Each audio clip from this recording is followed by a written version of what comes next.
본문의 시작은 11장 1절이에요.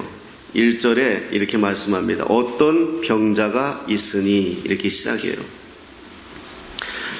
어떤 병자가 있는데 그 병자의 가족은 마리아 그리고 그 자매 마르다 이렇게 살고 있어요. 베단이라는 마을에 살고 있어요.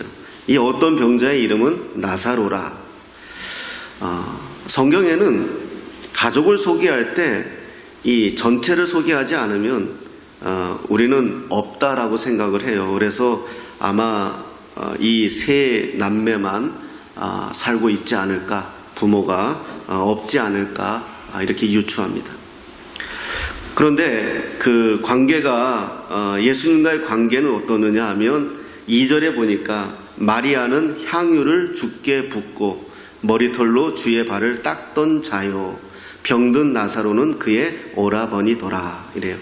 그러니까 그 전에 이미 예수님과 마리아는 안면이 알고 있는 사이라는 것을 우리가 알 수가 있죠. 이 내용을 다른 성경에서는 어떻게 이야기하는지 한번 보겠습니다. 마태복음 26장 6절 7절인데요. 같이 한번 합독하겠습니다. 시작. 예수께서 베다니 나병 환자 시몬의 집에 계실 때에 한 여자가 매우 귀한 향유 한 옥합을 가지고 나와서 식사하시는 예수의 머리에 부으니, 이렇게 말씀합니다. 베단이란 지역이고요. 같은 지역이에요. 같은 마을이에요. 그러니까 마을에 나병 환자 시몬의 집에 예수님이 방문했다는 거죠. 그러니까 오늘 본문보다 그 전에 방문을 했던 적이 있었다는 거예요. 그때 한 여자라고 표현하는 거 보니까 마태는 이 여자가 누군지 모른다는 거죠. 한 여자가 귀한 향유 한 옥합은 왜 귀하냐 그러면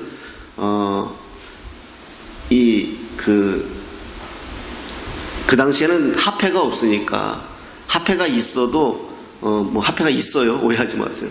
근데 내가 생각하는 이런 지금처럼 고액 화폐가 없으니까. 하여튼간 그래서 그 당시에는 그 결혼 자금이에요. 옥합이요. 따져보면은요. 결혼 자금. 우리 같으면 금덩이 정도 그렇게 이해하면 되겠어요. 옥합을 가지고 나와서 식사하시는 예수의 머리에 부었다, 그렇게 얘기해요. 근데 요 뒤에 우리가 읽지 않았지만 뒤에 어떠냐 하면 반응이 나와요. 8절에 어떤 내용이 나오면 제자들이요 붕괴했다고 나와요. 붕괴했다고. 아니 지 거 갖다 붓는 것도 아닌데 이 여자가 무슨 내용인지 모르지만 어찌됐든 예수님에게 찾아와서 그 향유 한 옥합을 예수님의 머리에 붓고 또 흘러내리니까 그 자기의 머리카락으로 예수님의 발을 닦았단 말이에요. 근데 제자들은 붕괴했다고 해요. 붕괴하는 이유는 뭐냐? 저게 큰 돈이잖아요. 한 옥합이. 저 큰 돈을 가지고 왜 저렇게 하느냐? 그 돈 가지고 가난한 사람들을 도와주면 더 좋을 텐데 의도는 좋지만 내용은 아니잖아요. 그래요. 그러니까 예수님이 그러죠.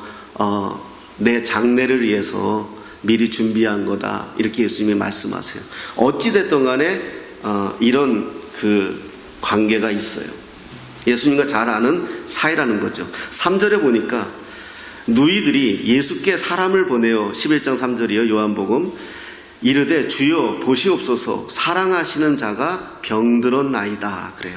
사랑하시는 자가. 그러니까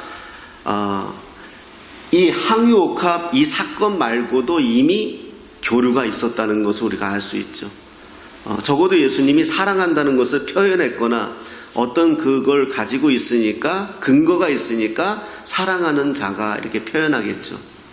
사랑하는 자가 병들었나이다, 그렇게 고백해요. 그 4절에 보니까 예수님께서 그러죠. 어떻게 반응해요?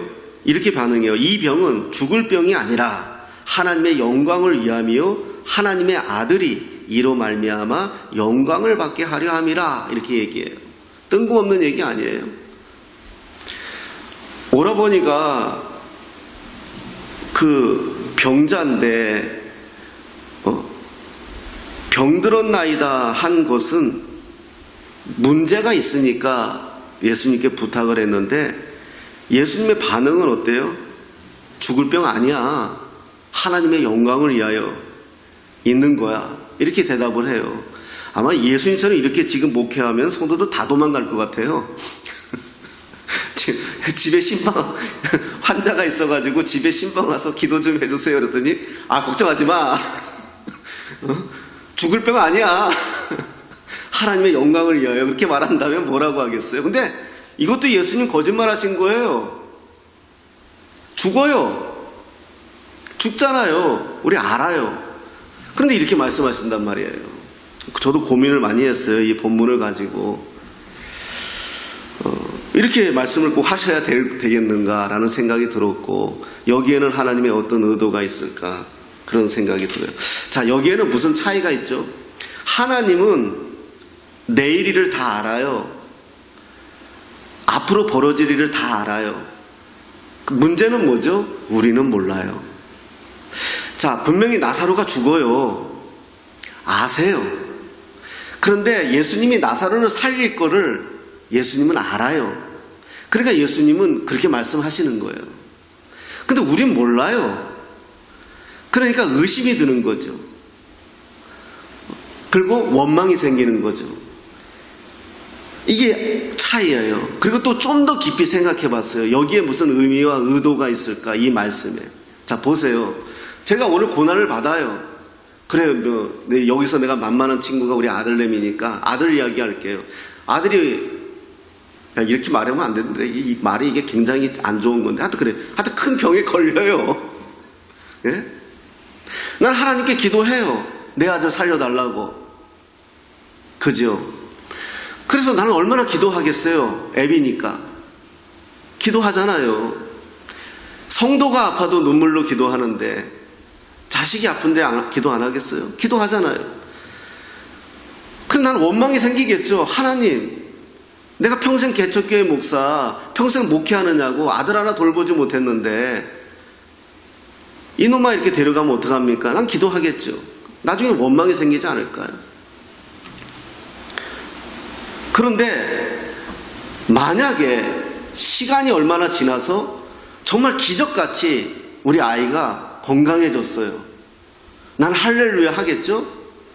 그 내용을 보는 많은 사람들은 하나님의 영광을 본다는 거예요. 나는 지금 고난을 받으니까 이 고난받는 내용을 우리는 집착해요. 우리가 지금 이 어려운 상황을 우리는 한탄해요. 그러나 이걸 믿음으로 본다면 이것을 통하여 하나님이 영광 받는다는 거예요. 하나님이 그 일을 회복시키던 그 일을 어떻게 하시던 결국은 다른 사람들을 통하여 하나님의 영광을 보게 하시겠다는 거예요. 여러분 이걸 믿으시기 바랍니다. 그러니까 우리는 어려움 당하면 어때요? 거기에 함몰돼요. 온통 다른 생각이 안 들어요. 그 문제에 함몰이 돼요. 그리고 기도하지만 응답이 없으면 어떻게 해요? 원망해요. 불평해요. 그래서 오늘 주님이 말씀하시는 거예요. 하나님의 영광을 위함이다. 그리고 심지어 예수님이 어떻게까지 하세요? 5절에 예수께서 본래 마르다와 그 동생과 나사로를 사랑하시더니 요한이 볼 때도 예수님이 이들을 사랑하는 걸 알아요. 그런데 그러면 그렇게 빨리 소식을 들었으면 예수님이 빨리 가실 텐데 예수님의 반응이 어때요? 7절에 제자들에게 이르시되 유대로 다시 가자 그래요. 다른 방향으로 가겠다는 거예요. 그 소식을 들었는데 이 소식을 듣는 마르다 마리아는 또 어떨까요? 옆에서 보는 요한도 의아한 거예요. 사랑하는 사람들을 안단 말이에요. 누구보다도 관심을 갖고 이들을. 근데 예수님이 그 소식을 들었는데 글로 가지 아니하시고 유대로 간다는 거예요. 유대는요 지금 상황이 어떠냐 하면 예수 만나면 죽이려고 하는 사람들이 있어요. 그러니까 도마가 16절에 뭐라고 하냐면요, 도마가 다른 제자들에게 말하되 우리도 주와 함께 죽으러 가자 그래. 그러니까 유대로 가면은 어떻게 될지 모른다는 상황이에요. 그러니까 도마가 그 말을 하는 거예요. 이 말은 기쁜 마음이 아니잖아요. 우리도 그럼 주님 따라가서 죽자, 가지 말자는 이야기예요. 근데 예수님이 그렇게 하시겠는 거예요.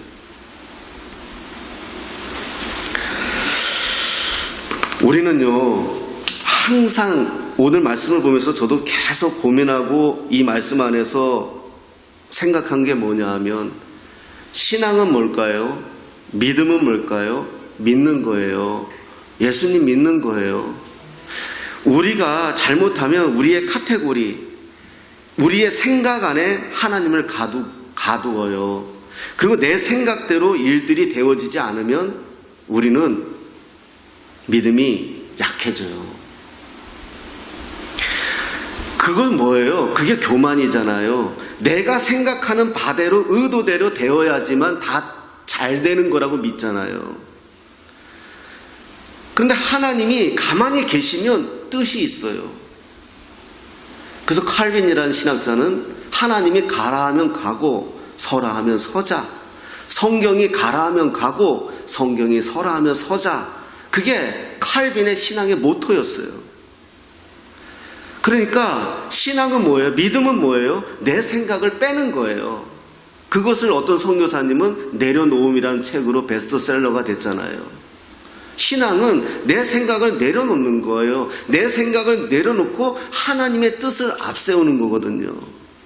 그러면 여기서 정말 제자들이 예수를 진짜 믿는다면, 예수님의 믿음을 바라본다면 뭐라 그래요?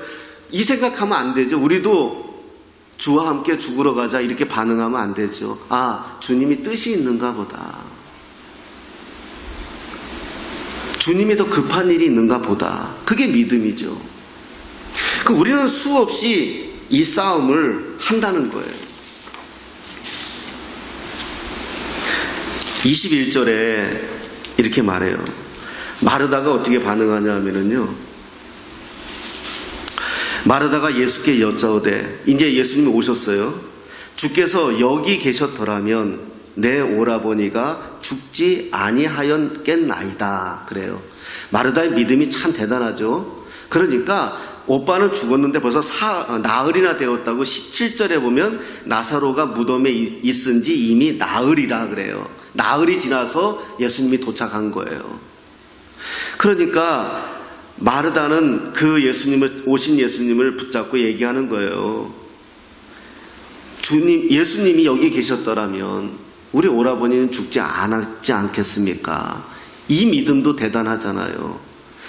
그런데 그러면서 뭐라고 해요? 나는 이제라도 주께서 무엇이든지 하나님께 구하시는 것을 하나님이 주실 줄을 아나이다.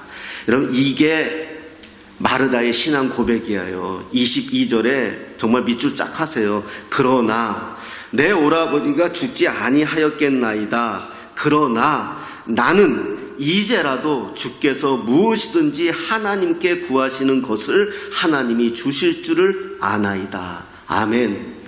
여러분, 이게 믿음이에요. 우리가 마르다 그러면 보통 불평하는, 우리가 아줌마로 생각하잖아요.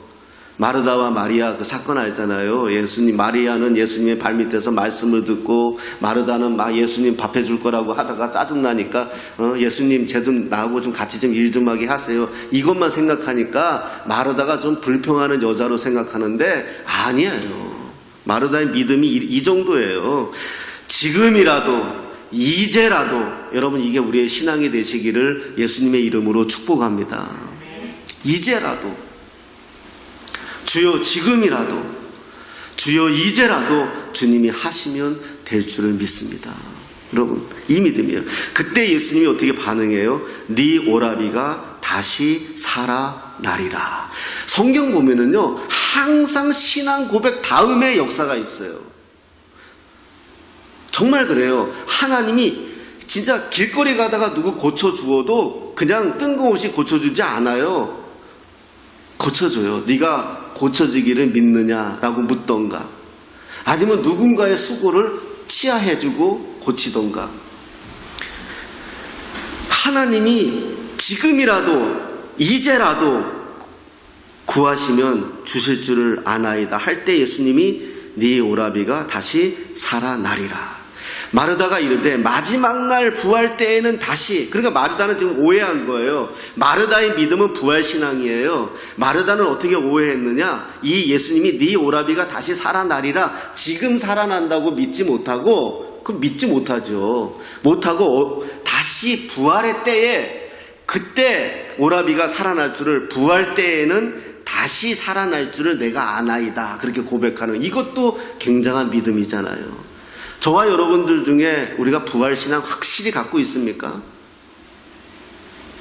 정말 나는 오늘 죽어도 나는 주님 앞에 설 것이고 나는 오늘 죽어도 반드시 부활할 거라는 믿음이 있어요? 마리다는 지금 그걸 고백하는 거예요. 내 오라비 죽었어요. 그러나 부활의 때에는 다시 살아날 줄을 나는 믿어요. 그러자 예수님이 뭐라고 말씀합니까? 이때 우리가 그렇게 부활절날 말씀을 듣고 설교하는 내용이에요. 나는 부활이요 생명이니 나를 믿는 자는 죽어도 살겠고 무릇 살아서 나를 믿는 자는 영원히 죽지 아니하리니 이것을 네가 믿느냐? 이렇게 말씀하는 거예요.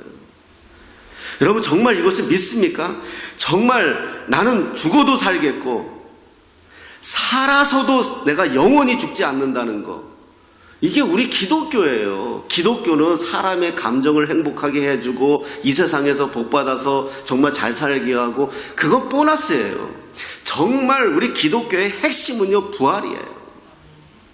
영원히 사는 거예요. 그러자 마르다가 뭐라고 고백해요? 이르되 주여 그러하에다 주는 그리스도시요 세상에 오시는 하나님의 아들이신 줄 내가 믿나이다. 마르다 고백이에요. 자, 이 말을 하고 돌아서서 가만히 마리아를 불러 선생님이 오셔서 너를 부르신다 하니 마리아가 이 말을 듣고 급히 일어나 예수께 나아가며, 예수님 앞에 나아가는 장면이 나오는 거예요. 32절에 똑같이 고백해요. 마리아가 뭐라고 고백해요? 32절에 마리아가 여기 예수 계신 곳에 가서 배웠고 그 발 앞에 엎드려 이르되 주께서 여기 계셨더라면 내 오라버니가 죽지 아니하였겠나이다. 마리아도 똑같이 고백해요. 그리고 그가 울어요. 그러자 예수께서 그가 우는 것과 또 함께 온 유대인들이 우는 것을 보시고 심령에 비통히 여기시고 불쌍히 여기사, 그렇게 말씀하는 거예요. 여러분, 우리는 어때요? 우리의 신앙이 여러분 기억나세요? 백부장의 믿음을 정말 굉장히 예수님이 높게 치하한 이유가 뭐죠? 백부장이 뭐라 그랬죠? 백부장이 자기 신하를 살려달라고 예수님께 간청을 하니까 그리고 하니까 예수님이 뭐라 그래요? 내가 가겠다 그래요. 그러니까 백부장이 뭐라 그래요? 아니, 말씀만 하시라 그래요.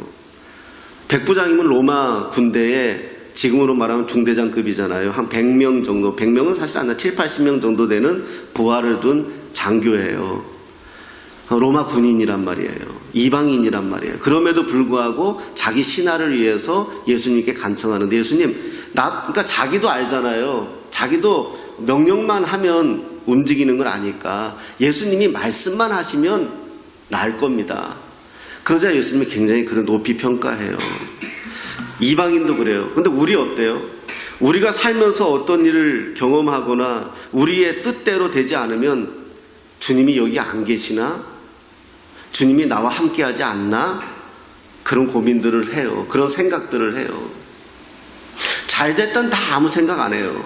잘 안 될 때 주님이 나와 함께 하시지 않는 것인가? 주님이 나를 오늘도 도와주시지 않는 것인가? 그래요. 지금 마르다와 마리아가 똑같이 고백하는 게 뭐예요? 예수님이 여기 계셨더라면 우리 오빠가 살았을 거 아니겠습니까? 이거잖아요. 그런데 그 믿음에서 오늘 여기에서 얘기하는 건, 예수님은 뭘 얘기하는 거예요? 예수님이 어디에 계시든이 중요한 게 아니라는 거예요. 믿음이 중요한 거라는 거예요. 오늘도 만약에 이 믿음이면 우린 다 예루살렘으로 이주해야, 이민 가야 돼요. 아니, 우리 어쩌면 빨리 천국 가야 될지도 몰라요. 주님이 계신 곳에만 역사가 있다고 믿는다면, 그러면 우리는 주님과 동행해야죠. 물론 성령이 동행하시니까 주님이 동행하시는 거지만 그냥 글자적으로 생각한다면은요. 그러나 정말 예수님이 오늘 말하는 건 뭐죠? 네가 믿으면이에요. 내가 오늘 주님이 나와 동행한다는 것을 믿느냐는 거예요. 여러분들이 살면서 내 삶의 어떤 환경과 어떤 상황에 주님이 함께 하는 것을 믿느냐는 거예요. 제가 제 상황을 잘 아시지만 제 10대 때 제가 어떤 인생 살았는지 우리 성도들은 알잖아요. 일찍 부모님 여의고 저는 예수님을 떠났어요. 저는 예수님을 버렸어요. 계셨더라면 내가 그렇게 그 초등학교 어린 나이에 우리 엄마 살려달라고 기도했는데 전지전능하신 분이 하지 않으셨을 때 나는 하나님 없다라고 생각하고 떠났던 사람이에요. 그러다가 나이가 훌쩍 들어서 물론 그 이후에도 내 마음에 떠난 거지 교회를 떠나지 못했어요. 어머니의 유언이니까. 근데 나중에 내가 예수님을 인격적으로 영접하고 나서 예수님이 나에게 하나님이 나에게 보여주신 그 새벽을 잊지를 못하는데 모든 내 삶을 진짜 영화를 보듯이 그냥 쭉 보여주시는 거예요. 나쁜 짓 한 거 뭐 다요. 근데 그 장면에 내가 정말 통곡하며 떼굴떼굴 굴렀던 건 뭐냐 하면 내가 남의 집 청아 밑에서 오도 갈 데 없어서 어디 가야 될지 고민하고 있을 때도 내 곁에 계셨고요. 어린 나이에 사업한다고 꼴값 떨어가지고 몽창 주저앉아 먹고 마이너스 500 돼가지고 내 새끼 앞에서 내가 앞으로 어떻게 살아야 될지 정말 확 하고 처자식 잠자는 그 내려다 보면서 눈물 짓는 내 옆에도 계셨고 내 새끼 한의정 산부인과에서 난 12시 58분에 태어날 때에 내가 기뻐할 때 그때도 내 곁에 계셨다는 거예요. 언제나 계셨다는 거예요. 문제는 뭐냐? 계심을 내가 안 믿었다는 거예요. 나와 지금 함께 한다는 것을 내가 안 믿었다는 거예요. 나와 지금 함께 한다는 거. 내가 어떤 상황에 처해 있어도 눈물의 골짜기를 걸어가고 있을지라도 사망의 음침한 골짜기를 걷고 있어도 주님은 나와 함께 하세요. 여러분 그걸 믿는 거예요. 지난 새벽에도 말씀드렸지만 여러분 하나님이 당신을 우리에게 뭐라고 표현했어요? 방패라고 표현했어요. 피난처라고 표현했어요. 반석이라고 표현했어요. 그 중에 방패를 봅시다. 지금은 방패가 없어요. 방패는 전쟁의 군사가 자기 몸을 보호하는 방패잖아요. 지금은 방패가 없어요. 다 다 안에다 입잖아요. 총알을 뚫지 않게 하는. 여러분 그게 무슨 의미예요? 방패는요 나와 함께 하시겠다는 거예요. 나를 온몸으로 막아주시겠다는 거예요. 이게 동행이에요. 그런데 문제는 뭐냐? 네가 믿느냐? 이걸 말씀하는 거예요. 예수님에게는 사람이 죽고 사는 문제가 중요하지 않아요. 예수님에게는 그것은 하나님 안에서는 중요하지 않아요. 정말 지금 예수님이 계속 우리에게 질문하고 이들에게 질문하는 건 뭐죠? 네가 믿느냐는 거예요. 네가 믿느냐? 여기에 계셨더라면이 아니라 내가 지금 너와 함께하고 있다는 것을 믿느냐는 거예요. 어디에 있더라도 무엇을 하더라도 이 말씀을 보면서 여러분 나는 부활이요 생명이니 나를 믿는 자는 죽어도 살겠고요. 믿는 자예요. 아는 자가 아니에요. 무릇 살아서 나를 믿는 자는 영원히 죽지 아니하리니 믿는 자예요. 아는 자가 영원히 사는 거 아니에요. 귀신도 예수님을 알아요. 우리의 신앙이 착각이 뭐죠? 자, 예수님하고 친하잖아요. 마르다 마리아가 친분이 있잖아요. 그 친분으로 오빠가 다시 살아나는 거 아니에요. 믿음이에요. 예수님이 그걸 계속해서 말씀하는 거예요. 그리고 저는 또 감동이 뭐죠? 35절에 저는 이 말씀에 많이 감동을 받고 은혜를 받았어요. 예수께서 눈물을 흘리시더라. 그러면 이 말씀대로라면 여러분을 위해서도 눈물을 흘리세요. 내가 악한 길에 서 있을 때, 내가 죄악길에 서 있을 때, 내가 하나님께서 기뻐하지 않는 자리에 서 있을 때 주님은 눈물을 흘리세요. 이것을 바울은 뭐라고 표현했어요? 로마서 8장에서 성령이 너 안에서 탄식한다라고 표현했어요. 저는 이 장면이 너무 인간적이고요. 너무 감사해요. 세상에 어떤 신이 나를 위해서 울어요? 세상에 누가 나를 위해서 울어요? 저는 이 말씀에 굉장히 감동을 받았어요. 여러분들이 상상할 수 없는, 여러분들이 다 말하지 않은 고통도 있을 거고 고민도 있을 거고 힘듦도 있을 겁니다. 그럴 때 기억하십시오. 주님은 저 하늘에 계신 아버지만이 아니라 지금 내 곁에서 울고 계셔준다는 거, 아파하신다는 거, 비통해 하신다는 거.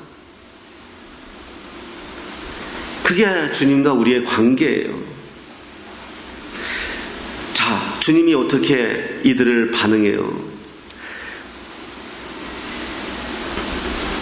이에 38절에 이에 예수께서 다시 속으로 비통히 여기시며 무덤에 가시니 무덤이 굴이라 돌로 막았거늘 예수께서 이르시되 돌을 옮겨 놓으라 하시니 그 죽은 자의 눈이 마르다가 이르되 주여 죽은 지가 나흘이 되었음에 벌써 냄새가 나나이다. 예수께서 이르시되 내 말이 네가 믿으면 하나님의 영광을 보리라 하지 아니하였느냐. 자, 이제 똑똑한 사람들은 그런 말을 해요. 그러면 지금도 예수 믿으면 죽은 자가 살아납니까? 그래서 뭐 얼마 전에 진짜 있었어요. 그 아프리카의 어떤 나라의 어떤 목사가 나는 부활할 거다 그러면서 죽었대요. 그래가지고 온 성도들이 그 시체 옆에서 3일 만에 부활할 거라고 그래서 그 나라 TV가 와서 찍기도 하고요. 생쇼를 하다가 그냥 썩어 죽었대요. 여러분, 이걸 생각하셔야 돼요. 그러면 이걸 우리가 어떻게 믿고 이 성경의 내용을 어떻게 이해할 건가? 이 사건은 오늘날 성경에 기록해서 우리의 믿음을, 실제의 믿음을 가르치기 위한 특별한 하나님의 역사예요. 그러면 지금 우리는 그러면 못 삽니까? 아니에요. 이 말씀대로 우리는 죽어도 살아요. 그러니까 우리의 믿음은 오늘 죽어도 예수님 믿음은 저 내일 부활해요가 아니라 내가 죽었다 할지라도 언제 죽는다 할지라도 나는 반드시 부활할 것을 믿습니다. 이게 우리의 신앙 고백이라는 거예요. 나 오늘 죽어도 내일 부활할 거야. 이게 아니고요. 어떤 목사는 그러니까 또 그런 얘기까지 했대요. 자기가 최고의 지금 소원과 소망은 무리를 걷는 거래요. 참 또라이끼 충만한 사람들 많아요. 그러면서 어느 날 그렇게까지 이야기하더라고요. 내가 이 물 안에 들어가서 자기가 그 연습을 한다고 목욕탕에서 들어가니까 물이 자기가 조금 뜨더래요. 아, 이제 정말 걸을 날이 며칠 안, 저도 떠요. 아, 저는 저기 어디에 사회 가니까 그냥 가만히 있어도 뜨더라고요. 아니, 왜 하나님의 말씀을 그렇게 오해를 하고 곡해를, 우리가 물에 뜨는 게 뭐가 중요해요? 물에 떠서 또 뭐 할 건데요? 그게 아니잖아요. 하나님이 자기 존재 증명하는 거잖아요. 예수님이. 물 위에 뜨는 거는 무슨 당신이 우리를 슈퍼스타 되시기 위해서가 아니라 당신의 존재를 증명하는 거잖아요. 당신이 어떤 존재라는 거, 내가 누구라는 거, 그러기 위해서 특별히 하신 행동일 뿐이에요. 이게 갭이란 말입니다. 하나님과 우리 사이를. 네가 믿으면 하나님의 영광을 보리라 하지 아니하였느냐. 여러분, 믿음입니다. 우리는요 믿는 거예요. 무엇을요? 하나님의 말씀을요. 돌을 옮겨 놓으니 예수께서 눈을 들어 우러러 보시고 이르시되 아버지여 내 말을 들으신 것을 감사하나이다. 고백하시죠.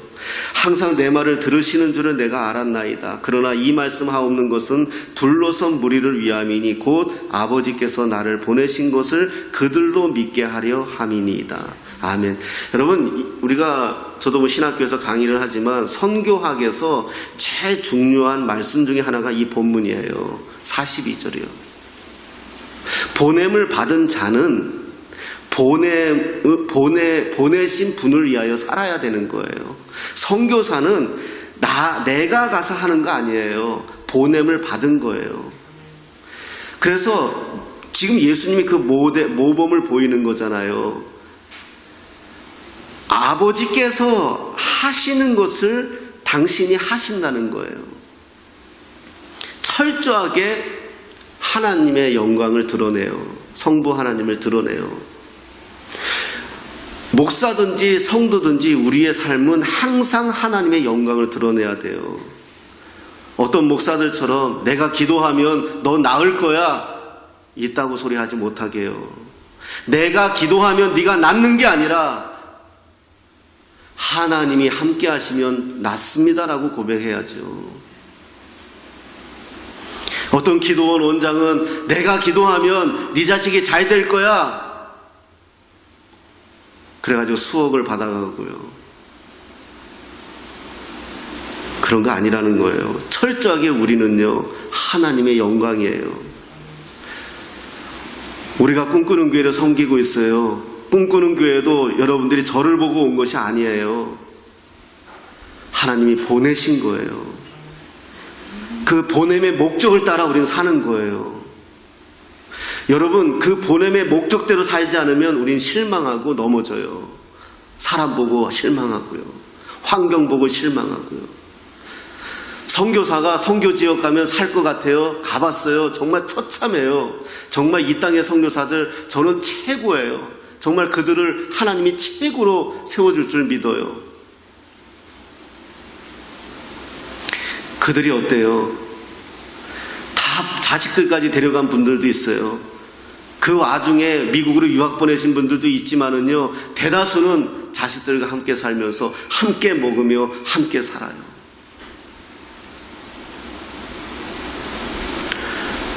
왜요? 보냄을 받았으니까요. 그렇지 않으면 그 사명이 없으면 못 버텨요. 못 견뎌요. 누가 내 자식 공부 잘 시키고 싶지 않고, 누가 내 자식 좋은 옷 입히고 싶지 않고, 어떤 사람이 그런 사람이 있겠어요? 나가서 생판 내가 땀을 흘리며 일하더라도 자식 잘 먹이고 싶은 게 부모 마음이죠. 그러나 버티는 게 왜 그럴까요? 그러나 그 현장에서 지켜내는 게 왜 그럴까요? 보냄을 받았기 때문에, 나는 그분을 믿기 때문에, 바로 그거예요.